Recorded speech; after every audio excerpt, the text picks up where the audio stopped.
ಆತ್ಮೀಯ ಬಂಧುಗಳೇ, ಶ್ರೀಮದ್ ಭಗವದ್ಗೀತೆ ತತ್ವ ವಿವೇಚನೆ ಟೀಕಾ ಅಧ್ಯಾಯ 5 ಕರ್ಮ ಸನ್ಯಾಸ ಯೋಗ. ಇದರಿಂದ 18ನೇ ಶ್ಲೋಕವನ್ನು ತಿಳ್ಕೊಳ್ತಾ ಇದ್ವಿ. ಓದ ಭಾಗದಲ್ಲಿ ನಾವು ವಿದ್ಯಾ ವಿನಯ ಸಂಪನ್ನ ಬ್ರಾಹ್ಮಣನಲ್ಲಿ, ಹಸು, ನಾಯಿ, ಆನೆ, ಚಾಂಡಾಲನಲ್ಲಿ ಸಮದರ್ಶನವನ್ನ ನೋಡೋದು ಅಥವಾ ಸಮದರ್ಶನವನ್ನ ಇಟ್ಕೊಳ್ಳೋದು ಅಂದ್ರೆ ಅರ್ಥ ಏನು ಅನ್ನೋದನ್ನ ತಿಳ್ಕೊಂಡ್ವಿ. ಯಾರು ಜ್ಞಾನಿಗಳಾಗಿರ್ತಾರೋ ಅವರು ಅಂದ್ರೆ ಸಿದ್ಧ ಪುರುಷರು ಅಥವಾ ತತ್ವಜ್ಞಾನಿಗಳು, ಅವರಲ್ಲಿ ಆ ವಿಷಮ ಭಾವನೆ ಅನ್ನೋದೇ ಹೊರಟೋಗ್ಬಿಟ್ಟಿರುತ್ತೆ. ಅವರು ಮನುಷ್ಯರಲ್ಲಿ ಶ್ರೇಷ್ಠನಾಗಿರುವಂಥವನು ಅಂದರೆ ಬ್ರಾಹ್ಮಣ ಅಥವಾ ನೀಚನಾಗಿರುವಂತಹ ಚಾಂಡಾಲ ಆಗಿರಬಹುದು, ಆಮೇಲೆ ಹಸು, ನಾಯಿ, ಆನೆ ಎಲ್ಲವನ್ನು ಕೂಡ ಒಂದೇ ರೀತಿಯಲ್ಲಿ ನೋಡ್ತಾನೆ. ಅದು ಹೇಗೆ, ಏನು ಮತ್ತು ಯಾಕೆ ಆ ರೀತಿ ನೋಡ್ತಾನೆ ಅನ್ನೋದನ್ನೆಲ್ಲ ತಿಳ್ಕೊಂಡ್ವಿ ನಾವು. ಅಂದರೆ ಅವನ ಮನಸ್ಸಿನ ಭಾವನೆ ಚೇಂಜ್ ಆಗಿರುತ್ತೆ. ಎಲ್ಲ ಕಡೆ ಅವನಿಗೆ ಭಗವಂತನೇ ಕಾಣಿಸ್ತಾ ಇರೋದು, ಅವನೊಬ್ಬನೇ ಇರೋದು ಸತ್ಯ, ಇನ್ನೆಲ್ಲ ಭ್ರಮೆ ಅನ್ನೋದು ಗೊತ್ತಾಗಿರುತ್ತಲ್ಲ. ಸೊ ಅದರಿಂದನೇ ಯಾವುದನ್ನ ನೋಡಿದ್ರೂ ಕೂಡ ಅವನು ಸಮಭಾವದಲ್ಲಿ ನೋಡ್ತಾ ಇರ್ತಾನೆ ಅಂತ ತಿಳ್ಕೊಂಡ್ವಿ. ಈಗ ಪ್ರಶ್ನೆ ಏನು ಅಂತಂದರೆ, ಸರ್ವತ್ರ ಸಮಭಾವ ಉಂಟಾದ ಕಾರಣದಿಂದ ಜ್ಞಾನಿ ಪುರುಷರು ಎಲ್ಲರ ಜೊತೆಗೆ ವ್ಯವಹಾರವನ್ನು ಕೂಡ ಒಂದೇ ರೀತಿ ಮಾಡ್ತಾರಾ? ಅಂದರೆ ಬ್ರಾಹ್ಮಣನ ಜೊತೆ ಹೇಗೆ ನಡ್ಕೊಳ್ತಾರೋ ನೀಚನ ಹತ್ರನೂ ಹಾಗೆ ನಡ್ಕೊಳ್ತಾರಾ ವ್ಯವಹಾರ ಮಾಡಬೇಕಾದ್ರೆ ಅಂತ ಇಲ್ಲಿ ಪ್ರಶ್ನೆ ಕೇಳ್ತಾ ಇದ್ದಾರೆ. ಎಲ್ಲರ ಜೊತೆ ಒಂದೇ ರೀತಿ ವ್ಯವಹಾರ ಮಾಡ್ತಾರಾ ಅಂತಂದ್ಬಿಟ್ಟು ಅದಕ್ಕೆ ಉತ್ತರ ಏನು ಹೇಳ್ತಾರೆ ಅಂತ ತಿಳ್ಕೊಳ್ಳೋಣ. ಉತ್ತರ ಹೇಳ್ತಾ ಇದ್ದಾರೆ, ಹಾಗೇನಿಲ್ಲ. ಎಲ್ಲರ ಜೊತೆಗೆ ಒಂದೇ ರೀತಿ ವ್ಯವಹಾರವನ್ನು ಯಾರೂ ಮಾಡೋದಕ್ಕೆ ಸಾಧ್ಯ ಇಲ್ಲ.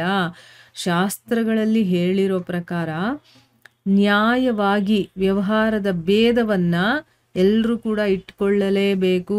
ಶಾಸ್ತ್ರಗಳಲ್ಲೇ ಹೇಳ್ಬಿಟ್ಟಿದ್ದಾರೆ, ಈ ರೀತಿಯ ಮನುಷ್ಯರ ಜೊತೆ ನಾವು ಈ ರೀತಿ ನಡ್ಕೋಬೇಕು, ಪ್ರಾಣಿಗಳ ಜೊತೆ ಈ ರೀತಿ ನಡ್ಕೋಬೇಕು. ಮನುಷ್ಯರಲ್ಲೂ ಭೇದ ಭಾವವನ್ನು ಇರುತ್ತೆ ಅಲ್ವಾ?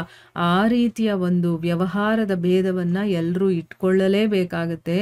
ಜ್ಞಾನಿ ಪುರುಷರು ಲೋಕದೃಷ್ಟಿಯಿಂದ ವ್ಯವಹಾರದಲ್ಲಿ ಯಥಾಯೋಗ್ಯ ಅಂದರೆ ಯಾರ್ಯಾರ ಹತ್ರ ಯಾವ್ಯಾವ ರೀತಿ ನಡ್ಕೊಳ್ಬೇಕೋ ಆ ರೀತಿಯ ಒಂದು ಅವಶ್ಯಕ ಭೇದವನ್ನು ಇಟ್ಕೊಂಡಿರ್ತಾರೆ. ಬ್ರಾಹ್ಮಣರ ಜೊತೆ ಬ್ರಾಹ್ಮಣರಿಗೆ ಉಚಿತವಾದ ರೀತಿಯಲ್ಲಿ ಅವ್ರು ಇರಬೇಕಾಗತ್ತೆ. ಚಾಂಡಾಲನ ಜೊತೆಗೆ ಚಾಂಡಾಲನ ಹತ್ರ ಹೇಗೆ ನಡ್ಕೊಳ್ಬೇಕೋ ಅದೇ ರೀತಿ ಹಸು, ಆನೆ, ನಾಯಿ ಇದರ ಜೊತೆ ಯಥಾಯೋಗ್ಯ ಒಳ್ಳೆ ವ್ಯವಹಾರ ಮಾಡುವಂಥದ್ದೇ ಅವರ ವಿಶೇಷತೆ. ಎಲ್ಲರ ಜೊತೆ ಅದರ ಜೊತೆ ಹೇಗೆ ನಡ್ಕೋಬೇಕೋ ಹಾಗೆ ನಡ್ಕೊಳ್ತಾರೆ, ಆದರೆ ಅದರಲ್ಲಿ ಒಂದು ಒಳ್ಳೆ ರೀತಿಯಿಂದ ವ್ಯವಹಾರವನ್ನ ಮಾಡ್ತಾರೆ ಅನ್ನೋದೇ ಇಲ್ಲಿ ವಿಶೇಷ ಆಗಿದೆ. ಆದರೂ ಕೂಡ ಹೀಗೆ ಮಾಡಿದ್ರೂ ಕೂಡ ಅವರ ಪ್ರೀತಿ ಮತ್ತೆ ಆ ಪರಮಾತ್ಮ ಭಾವ ಅನ್ನೋದು ಇರುತ್ತಲ್ಲ, ಅದು ಎಲ್ಲರ ಜೊತೆ ಸಮನಾಗಿರುತ್ತೆ.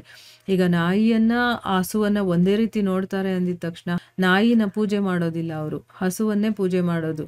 ನಾಯಿಯನ್ನ ಪ್ರೀತಿಸ್ತಾರೆ, ಆದರೆ ಅದಕ್ಕೆ ಎಷ್ಟು ಗೌರವ ಕೊಡಬೇಕು ಅಷ್ಟು ಕೊಡ್ತಾರೆ, ಇದಕ್ಕೆ ಎಷ್ಟು ಗೌರವ ಕೊಡಬೇಕು ಅಷ್ಟು ಕೊಡ್ತಾರೆ ವ್ಯವಹಾರದಲ್ಲಿ. ಆದರೆ ಮನಸ್ಸಿನ ಒಳಗಡೆಯಿಂದ ಅವೆಲ್ಲವೂ ಕೂಡ ಒಂದೇ, ಭಗವಂತನೇ ಸಮಾನನೇ ಅಂತ ತಿಳ್ಕೊಂಡಿರ್ತಾರೆ. ಎಲ್ಲರ ಜೊತೆನೂ ಕೂಡ ಪ್ರೀತಿ ಅನ್ನೋದ್ರಲ್ಲಿ ಸಮಾನ ಭಾವವಾಗಿ ಇಟ್ಕೊಂಡಿರ್ತಾರೆ. ಇದಕ್ಕೆ ಎಕ್ಸಾಂಪಲ್ ಕೊಟ್ಟು ಹೇಳ್ತಾ ಇದ್ದಾರೆ ನೋಡಿ. ಮನುಷ್ಯ ತನ್ನ ತಲೆ ಆಗಿರ್ಬೋದು, ಕೈ ಆಗಿರ್ಬೋದು, ಕಾಲು, ಈ ಎಲ್ಲ ಅಂಗಾಂಗಗಳ ಜೊತೆ ಕೂಡ ನಡ್ಕೊಳ್ಳೋದ್ರಲ್ಲೇನೆ ಬ್ರಾಹ್ಮಣ, ಕ್ಷತ್ರಿಯ, ವೈಶ್ಯ ಮತ್ತು ಶೂದ್ರಗಳ ಹಾಗೆ ಭೇದವನ್ನು ಇಟ್ಕೊಂಡಿದಂತಾನೆ. ಯಾವ ಕೆಲಸ ತಲೆಯಿಂದ ಮತ್ತು ಮುಖದಿಂದ ಅವನು ಪಡ್ಕೊಳ್ತಾನೋ ಅದನ್ನು ಕೈಕಾಲಿನಿಂದ ಪಡ್ಕೊಳ್ಳೋದಿಲ್ಲ ಅಲ್ವಾ? ಯಾವುದು ಕೈಕಾಲುಗಳ ಕೆಲಸ ಆಗಿರುತ್ತೋ ಅದನ್ನು ತಲೆಯಿಂದ ಅವನು ಪಡ್ಕೊಳ್ಳೋದಕ್ಕೆ ಸಾಧ್ಯ ಇಲ್ಲ.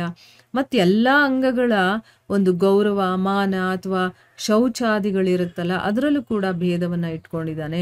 ಆಯಾ ಅಂಗಕ್ಕೆ ಅದರದೇ ಆದಂಥ ಒಂದು ಸ್ಥಾನ ಇರುತ್ತೆ, ಮಾನ ಇರುತ್ತೆ, ಶೌಚಾದಿಗಳು ಕೂಡ ಇರುತ್ತೆ. ಆದರೂ ಕೂಡ ಅವುಗಳಲ್ಲಿ ಆತ್ಮಭಾವ, ತನ್ನತನ ಅಂದರೆ ಅದು ನಂದು ಅಥವಾ ಈ ಅಂಗದಲ್ಲೇ ಇರುವಂಥ ಒಂದು ಆತ್ಮಭಾವ ಇರುತ್ತೆ. ತನ್ನತನ ಅನ್ನೋದು ಸಮಾನವಾಗಿರುತ್ತೆ ಎಲ್ಲ ಅಂಗಗಳ ಜೊತೆನೂ ಅಲ್ವಾ? ಈ ಅಂಗಕ್ಕೆ ಬೇರೆ ಆ ಅಂಗಕ್ಕೆ ಬೇರೆ ಅಂತ ಮಾಡೋದಿಲ್ಲ. ಆದರೆ ಅದಕ್ಕೆ ಆದಂಥ ಕೆಲವೊಂದು ಗೌರವ ಇರುತ್ತೆ, ಮಾನ ಇರುತ್ತೆ. ಅದೆಲ್ಲವನ್ನು ಕೂಡ ಅವನು ಸಪ್ರೇಟಾಗಿ ಇಟ್ಕೊಂಡಿದ್ರು ಕೂಡ ಅದರಲ್ಲಿರುವಂಥ ಆತ್ಮಭಾವ, ತನ್ನತನ ಸಮಾನವಾಗಿರೋದ್ರಿಂದ ಅವನು ಎಲ್ಲ ಅಂಗಗಳ ಸುಖ ದುಃಖದ ಅನುಭವವನ್ನ ಸಮಾನ ಭಾವದಿಂದ ಅವನು ಪಡ್ಕೊಳ್ತಾ ಇರ್ತಾನೆ. ಮತ್ತು ಇಡೀ ಶರೀರದಲ್ಲಿ ಅವನ ಪ್ರೀತಿ ಒಂದೇ ರೀತಿ ಇರುತ್ತೆ. ತಲೆಗೆ ಎಷ್ಟು ಇಂಪಾರ್ಟೆನ್ಸ್ ಕೊಡ್ತಾನೋ ಕಾಲಿಗೂ ಅಷ್ಟೇ ಅವನು ಪ್ರೀತಿ ತೋರಿಸ್ತಾನೆ, ಇಂಪಾರ್ಟೆನ್ಸ್ ಕೊಡ್ತಾನೆ. ಅಲ್ಲೇನಾದರೂ ನೋವಾದರೆ ತಕ್ಷಣ ಅದಕ್ಕೆ ರಿಯಾಕ್ಟ್ ಮಾಡ್ತಾನೆ, ಅದನ್ನು ಸರಿ ಮಾಡೋದಕ್ಕೆ ಪ್ರಯತ್ನ ಮಾಡ್ತಾನೆ ಅಲ್ವಾ. ಪ್ರೇಮ ಮತ್ತು ಆತ್ಮಭಾವದ ದೃಷ್ಟಿಯಿಂದ ಎಲ್ಲೂ ಕೂಡ ವಿಷಮತೆ ಅನ್ನೋದು ಇರೋದಿಲ್ಲ. ಅದೇ ರೀತಿ ಅಂದರೆ ಒಬ್ಬ ಮನುಷ್ಯ ಹೇಗೆ ತನ್ನ ಶರೀರದಲ್ಲಿರುವಂಥ ಇಡೀ ಭಾಗಗಳನ್ನು ಒಂದೇ ರೀತಿಯಲ್ಲಿ ಪ್ರೀತಿಯನ್ನು ಇಟ್ಕೊಂಡು ಅದರ ಒಂದು ಆರೈಕೆ ಮಾಡ್ತಾನೆ. ಆದರೆ ಅದರದೇ ಆದಂಥ ಕೆಲವೊಂದು ಸ್ಥಾನಮಾನಗಳು ಇರುತ್ತೆ, ಅದನ್ನು ಕೂಡ ಗಮನದಲ್ಲಿ ಇಟ್ಟಿರ್ತಾನವನು. ಆದರೆ ಎಲ್ಲೂ ಕೂಡ ಪ್ರೀತಿಯಿಂದ ಆತ್ಮಭಾವದ ದೃಷ್ಟಿಯಿಂದ ಅವನು ಎಲ್ಲೂ ವಿಷಮತೆ ಅನ್ನೋದನ್ನು ಇಟ್ಕೊಂಡಿರೋದಿಲ್ಲ. ಅದೇ ರೀತಿ ತತ್ವಜ್ಞಾನಿ ಮಹಾಪುರುಷರಲ್ಲಿ ಕೂಡ ಎಲ್ಲ ಕಡೆ ಬ್ರಹ್ಮದೃಷ್ಟಿ ಇರುವ ಕಾರಣದಿಂದ ಲೋಕದೃಷ್ಟಿಯಿಂದ ವ್ಯವಹಾರದಲ್ಲಿ ಯಥಾಯೋಗ್ಯ ಭೇದ ಇದ್ದರೂ ಕೂಡ ಅವನ ಆತ್ಮಭಾವ ಮತ್ತು ಪ್ರೇಮ ಅನ್ನೋದು ಎಲ್ಲ ಕಡೆ ಕೂಡ ಸಮಾನವಾಗಿರುತ್ತೆ. ಅಂದರೆ ಲೋಕದೃಷ್ಟಿಯಲ್ಲಿ ವ್ಯವಹಾರದಲ್ಲಿ ಅವನು ಯಾರ್ಯಾರ ಹತ್ರ ಹೇಗೆ ನಡ್ಕೋಬೇಕೋ ಹಾಗೆ ನಡ್ಕೊಳ್ತಾನೆ. ಆದರೆ ಆತ್ಮದ ಭಾವ ಇರ್ಬೋದು, ಪ್ರೀತಿ ಇರ್ಬೋದು, ಎಲ್ಲ ಕಡೆ ಒಂದೇ ರೀತಿಯಾಗಿ ಸಮವಾಗಿರುತ್ತೆ. ಅದಕ್ಕೋಸ್ಕರನೇ ಹೇಗೆ ಯಾವುದೇ ಅಂಗಗಳಿಗೆ ಏಟು ಬಿದ್ದಾಗ ಅಥವಾ ನೋವಾದಾಗ ಮನುಷ್ಯ ಅದರ ಪ್ರತಿಕಾರಕ್ಕೋಸ್ಕರ ಪ್ರಯತ್ನ ಮಾಡ್ತಾನೋ, ಅದು ಸರಿ ಹೋಗಲಿ ಅಂತ ಅದಕ್ಕೇನಾದರೂ ಒಂದು ಪ್ರಯತ್ನ ಮಾಡ್ತಾನೋ, ಅದೇ ರೀತಿ ತತ್ವಜ್ಞಾನಿ ಪುರುಷ ಕೂಡ ವ್ಯವಹಾರ ಕಾಲದಲ್ಲಿ ಯಾವುದೇ ಜೀವಿಗೆ ಅಥವಾ ಜೀವಿಯ ಸಮುದಾಯಕ್ಕೆ ವಿಪತ್ತು ಬಂದಾಗ ಭೇದ ಭಾವ ಇಲ್ಲದೆ ಅದನ್ನು ದೂರ ಮಾಡೋದಕ್ಕೋಸ್ಕರ ತನ್ನ ಕೈಯಲ್ಲಾದಷ್ಟು ಯಥಾಯೋಗ್ಯವನು ಪ್ರಯತ್ನ ಮಾಡ್ತಾನೆ.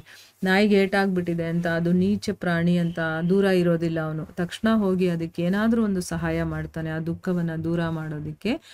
ಇನ್ನು ಹಸುಗೆ ಏನಾದರೂ ಕೂಡ ಮಾಡಕ್ಕೆ ಹೋಗ್ತಾನೆ. ಬ್ರಾಹ್ಮಣರನ್ನು ಕೂಡ ಅವನು ಅದೇ ರೀತಿ ನೋಡ್ಕೊಳ್ತಾನೆ, ಮತ್ತು ಒಬ್ಬ ಶೂದ್ರನನ್ನು ಕೂಡ ಅದೇ ರೀತಿ ಅವನು ಟ್ರೀಟ್ ಮಾಡ್ತಾನೆ ಅನ್ನೋದು ಇದರ ಅರ್ಥ. ಈಗ ನಮಗೆ ಈ ಶ್ಲೋಕ ಚೆನ್ನಾಗಿ ಅರ್ಥ ಆಗಿದೆ ಅಲ್ವಾ. ಸೊ ಇಲ್ಲಿಗೆ ನಾವು ನಿಲ್ಲಿಸೋಣ. ಹರೇ ಕೃಷ್ಣ.